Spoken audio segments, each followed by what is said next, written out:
नमस्कार, मैं श्रेया शुक्ला, आप देख रहे हैं देश का सबसे भरोसेमंद डिजिटल चैनल पीके न्यूज।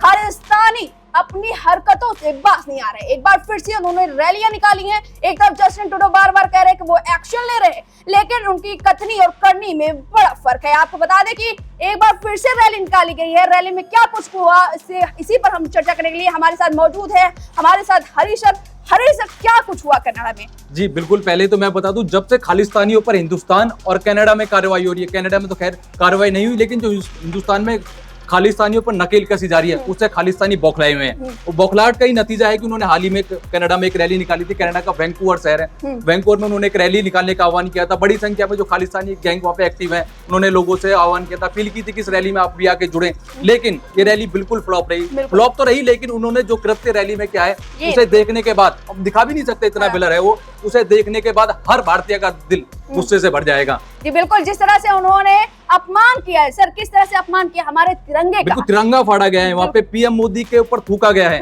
यहाँ तक कि एक फुटबॉल के ऊपर उन्होंने एक भारत का तिरंगा लगाया हुआ था, उसको लातों से मार रहे थे वो।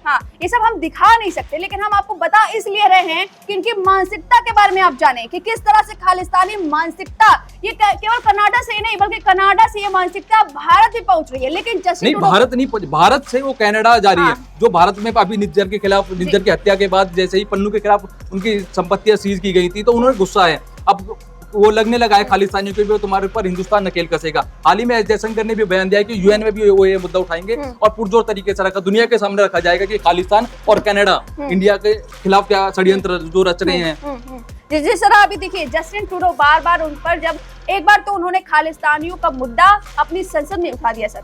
उन्होंने कहा कि भारत पर उन्होंने संदेश जताया कि निज्जर की मौत के पीछे भारतीय खुफिया एजेंसियां हैं। बाद में 24 घंटे के अंदर उनका मूड स्विंग हुआ, क्योंकि भारत ने नकेल कस दी और यहाँ के ही दूतावास को उन्होंने बिल्कुल, उन्होंने रैली जो निकाली थी, रैली में उनकी मुख्य मांग थी खालिस्तानियों की, जो कनाडा में भारत के उच्चायुक्त हैं, उनको वहां से पद से उनको हटाया जाए। जी, और वैसे हटा भी दिया गया, लेकिन फिर तुरंत ही जस्टिन ने अपनी सारी जो उन्होंने बातें की, उन्होंने कहा कि हम भारत को उकसाना नहीं चाहते, और वो कह रहे हैं कि हम एक्शन लेंगे, और एक्शन हुआ भी। आप बिल्कुल, आप जस्टिन ट्रूडो का क्या है, अपने शब्द होता है रक्त चरित्र, उनके रक्त और चरित्र में खालिस्तानी प्रेम है। उनके पिता थे पेरियर ट्रूडो, वो भी खालिस्तानियों के सपोर्टर में थे। तो एक यहाँ तक कि उन्होंने एक खालिस्तान, एक किस्सा है 1980 का, एक इंदिरा गांधी तब प्रधानमंत्री थी, उन्होंने खालिस्तान जो भारतीय तलविंदर सिंह परमार हिंदुस्तान से भागे गए थे, 2 पुलिस वालों की उनके ऊपर हत्या का आरोप था, वो कनाडा चले गए। कनाडा जैसे ही इंदिरा गांधी ने उन्हें प्रत्यर्पण के लिए कहा था, जस्टिन ट्रूडो के जो पिता थे उन्होंने साफ इंकार कर दिया। उसका नतीजा ये हुआ कि कुछ दिनों बाद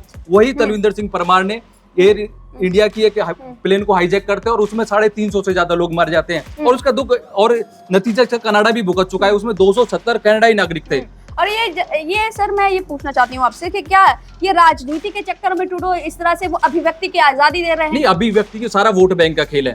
कनाडा में 20 लाख से ज्यादा भारतीय रहते हैं। 20 लाख अगर एक आप स्विंग वोट कर जाएंगे, जैसे खालिस्तानियों के समर्थन में वो खड़े होंगे, ऐसा वो मानते हैं। हालांकि ऐसा है नहीं, जो कनाडा में भी बाकी सिख रहते हैं वो इससे इत्तेफाक नहीं रखते, खालिस्तानी या विचारधारा से या खालिस्तानियों के साथ नहीं खड़े होते हैं। हालांकि अभी जिसका हमने एक उदाहरण देखा भी था, जैसे ये रैली इन्होंने निकाली, रैली के लिए आह्वान किया था, लेकिन उसमें सिर्फ 25 लोग पहुंचे वहाँ पे, बाकी सब सिख एक से नहीं है वहाँ पे। बिल्कुल, मतलब धीरे धीरे फ्लॉप हो रही है। भले एक बार पहले भी 8 जुलाई को उन्होंने इसी तरह आह्वान किया था रैली निकालने के लिए। फ्लॉप खालिस्तानी जो ये मानसिकता है उसका तो फ्लॉप होना का ये भी एक एग्जांपल मैं आपको देता हूँ। हाल ही में जब पन्नू के खिलाफ कार्रवाई हुई, तो उनके गांव वालों ने पन्नू के खिलाफ, अब खालिस्तानियों की बात नहीं करना चाहते, वो कहते हैं कि हम पन्नू का नाम नहीं लेना चाहते हैं, वो सिक्कों पे धब्बा है, और बाकी जो निज्जर जो जैसे लोग थे वो निज्जर की भी बात नहीं करना चाहते हैं। तो जिस तरह से आप ये देख सकते हैं कि खालिस्तानियों का जो एक तरफ से जब 8 जुलाई को पहले रैली हुई थी, तब भारतीयों ने अपना तिरंगे लहराकर उनका विरोध किया था। भारतीय भी चाहते तो उनके झंडे का अपमान कर सकते थे, भारतीय चाहते तो हिंसा कर सकते थे, लेकिन भारतीयों ने ऐसा नहीं किया। उन्होंने झंडा दिखाकर अपना विरोध प्रदर्शन किया। ये हमारी संस्कृति है, हम इस तरह से किसी का अपमान नहीं करते, हमारी ये संस्कृति नहीं है। लेकिन खालिस्तानियों की संस्कृति साफ साफ यहाँ झलक रही है, जिसे हम दिखा नहीं सकते।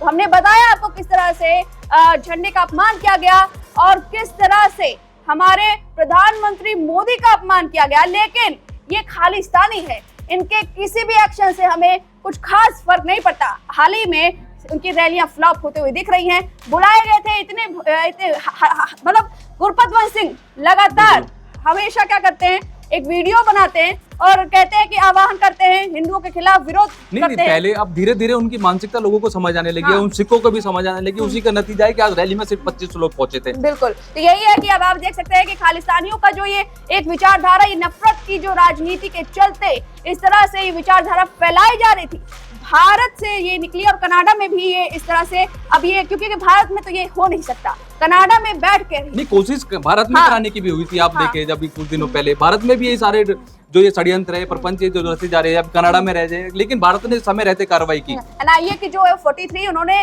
क्रिमिनल्स का, मोस्ट वांटेड क्रिमिनल्स की जो ये लिस्ट जारी कर दी है, ये नकेल कस रहे हैं अब एक एक करके, क्योंकि जो यहाँ पर घर के भेदी हैं, वो जो यहाँ से चीजें वहां के जहर को यहाँ फैलाने की कोशिश कर रहे हैं, अब उनके गलत तक पहुंच गई है एनआईए। तो इस तरह से अब एक्शन लिया जा रहा है।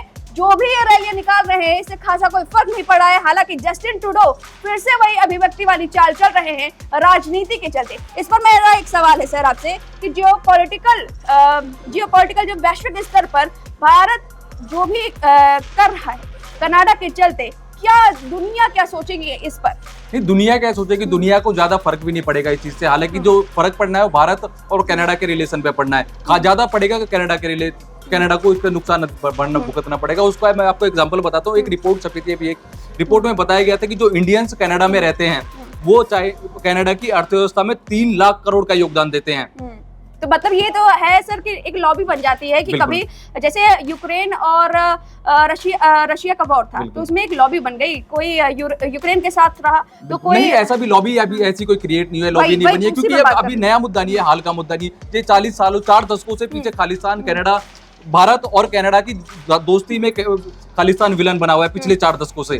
तो इस तरह से हमने देखा कि किस तरह से रैलियों में ये रैली निकाली जा रही है। हालांकि रैली तो बिल्कुल से फ्लॉप रही, लेकिन जिस तरह से यहाँ पर एक्शन किए गए वो देखा जा सकता है कि खालिस्तानियों की मानसिकता किस तरह से हम कह सकते हैं कि गिरी हुई है। अब हमारी इस जानकारी पर, हमारी इस रिपोर्ट पर आपकी जो भी राय कमेंट करके जरूर बताएं। वीके न्यूज, राष्ट्र के नाम।